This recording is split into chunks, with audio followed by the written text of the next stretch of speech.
Hello and welcome to Conrad Seidl's Beer of the Week.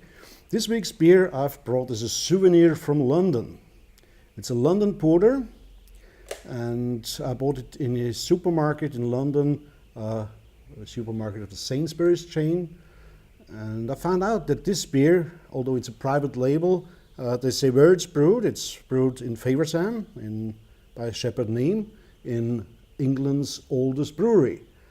And this beer is a true London porter.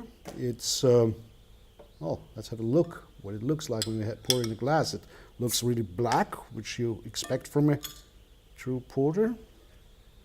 But if you pour it into the glass, you might see, at least when you hold it against the light, that it's not really black. It's a very, very dark red.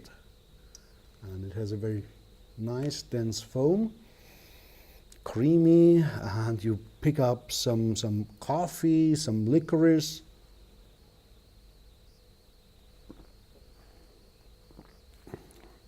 It's just the right body. This is what you expect from a porter. The porter should have some refreshing touch to it.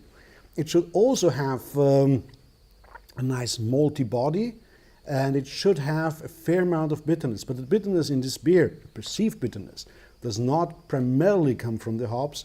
It has these roasted malts in it, and the roastiness also contributes a lot to the bitter finish of that beer.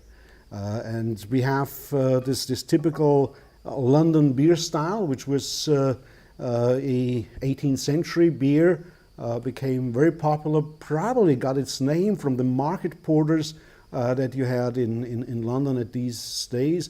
There's also a story that says the porter has nothing to do with the porters. It has to do with the porta, with the Latin name for the door, because Latin was at that time the language that was spoken by the merchants, and these were the beers that were ready for sale. They put a P on them, which meant ad porta. You can distribute this particular keg of beer that you had at that time.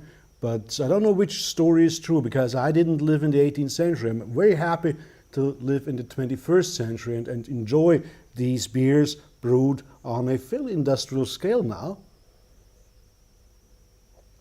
Because porter brewing was at the beginning of all industrial brewing. It was one of the first beers that was readily made in a brewery, and we now can enjoy that style, even if we buy it from a supermarket chain like Sainsbury's. And well, look at the beauty of that beer. And it's, as you know, it's the perfect beer and food pairing with maybe a steak, you know, the porterhouse steak. And yeah, it could also be with blue cheese. Blue cheese on a pumpernickel is also a very nice combination with that porter.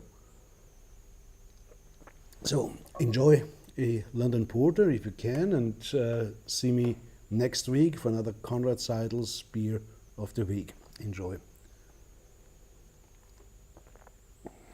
We have to go to London next time, huh?